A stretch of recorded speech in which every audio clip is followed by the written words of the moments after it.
कहानी का नाम ईमानदार लकड़हारा। बहुत समय पहले की बात है। एक छोटे से गांव में हरिदास नाम का एक गरीब लकड़हारा रहता था।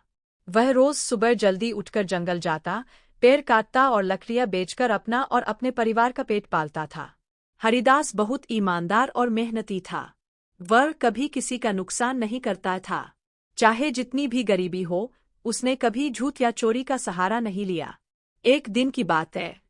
हरिदास हमेशा की तरह अपनी कुल्हाड़ी लेकर नदी किनारे पेड़ काटने गया।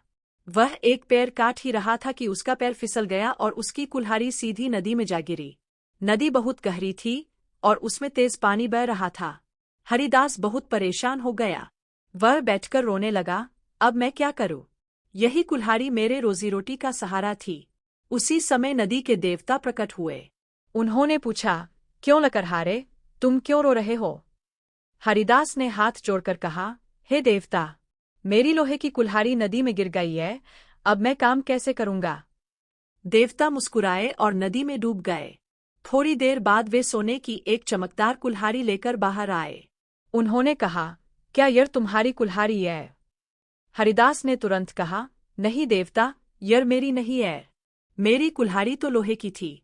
देवता फिर नदी में गए और इस बार चांदी की कुल्हाड़ी लेकर आए। उन्होंने पूछा, क्या यह तुम्हारी कुल्हाड़ी है? हरिदास ने सिर हिलाते हुए कहा, नहीं देवता, मेरी कुल्हाड़ी लोहे की थी, न सोने की, न चांदी की। तीसरी बार देवता ने नदी में जाकर लोहे की कुल्हाड़ी निकाली। हरिदास की आंखों में खुशी चमक उठी। उसने कहा, हाँ देवता, यही मेरी कुल्हाड़ी है। देवता बहुत प्रसन्न हुए। उन्होंने कहा, तुम सच्चे और ईमानदार इंसान हो। तुम्हारी सच्चाई के इनाम में मैं तुम्हें तीनों कुल्हाड़ियां देता हूँ। हरिदास ने धन्यवाद कहा और घर लौट आया। उस दिन के बाद उसका जीवन बदल गया। उसने कभी अहंकार नहीं किया, बल्कि अपनी सच्चाई और मेहनत से गांव के लोगों के दिल जीत लिए। सीख: सच्चाई और ईमानदारी हमेशा फल देती है। झूठ से कभी किसी का भला नहीं होता।